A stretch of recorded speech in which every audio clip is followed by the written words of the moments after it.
Hi, my name is Madison Harple, and this is the cracks in our system. $668 billion. That's how much money the United States spends on welfare every year. Imagine what you personally could do with this money. Now imagine all of the possibilities of what this money could be spent on in our country other than welfare.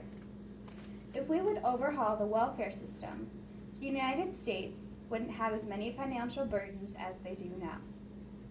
For our system to save money, it should decrease the amount of time people have to find a job, push for more drug tests, and set a limit of how much money they will give a family regardless of its size.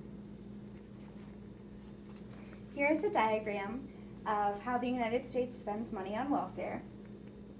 The state that spends the least amount of money on welfare is Hawaii, which is $2,890, and the state that spends the most money on welfare is Minnesota, which is $486.1 million. And here is a picture of fighting for fixing the system.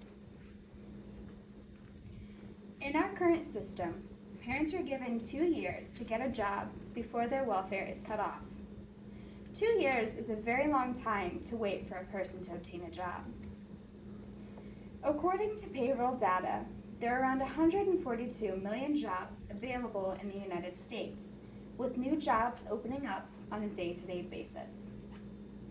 Because there are so many ways to get a job, the system should change their time limit to 1 year of finding a job, or 6 months to start searching for a new job. If states give welfare recipients less time to find a job, they increase people finding a job sooner and spend less money supporting them for a longer period of time. Sometimes people on welfare spend their money inappropriately by buying things that they don't need, such as a TV or clothes that are very expensive and they have no need for, or a brand new car that is brand new right out of the dealership. And in some states, such as Colorado, people can use the money to buy drugs such as marijuana. One issue many people complain about when it comes to the welfare system is that a number of the people who receive welfare are on drugs. These are several different types of drug tests that are available. And in actuality, almost 20% of welfare recipients have recently used or currently use a drug. One way to decrease these numbers is to require random drug tests on a regular basis. Drug tests cost between $10 and $30. Depending on the test, states could save more money by using drug tests and requiring the recipients to always test negative. If they do test negative, then they could remain on the welfare system. But if they test positive, they would be taken off of welfare until they can prove that they have been drug-free for a long amount of time, such as 6 months or 1 year. People also seem to complain about large families receiving welfare. For each child that's added to welfare, roughly another $100 is added with welfare checks.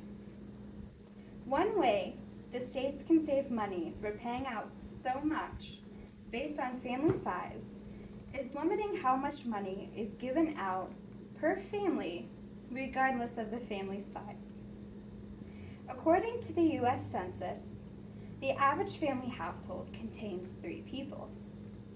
The welfare system could say that they won't have to pay for more than 4 or 5 people in a family, and anything beyond that is not their responsibility. That's one way people cheat the system. They continue having children, so they receive additional money. Sometimes people have families of 8 or 9 people, including their kids, and that seems like a large number of people for one household. Because the welfare system gives unnecessary money to people for massive families, unemployment up to 2 years, and people who frequently use drugs, the United States is majorly in debt. So much so that we are trillions of dollars in debt. If we would overhaul the welfare system, the United States wouldn't have as many financial burdens as they do now. The next time you see someone using a food stamp, think about what they're wearing and how many kids they have with them. They just may be playing the system.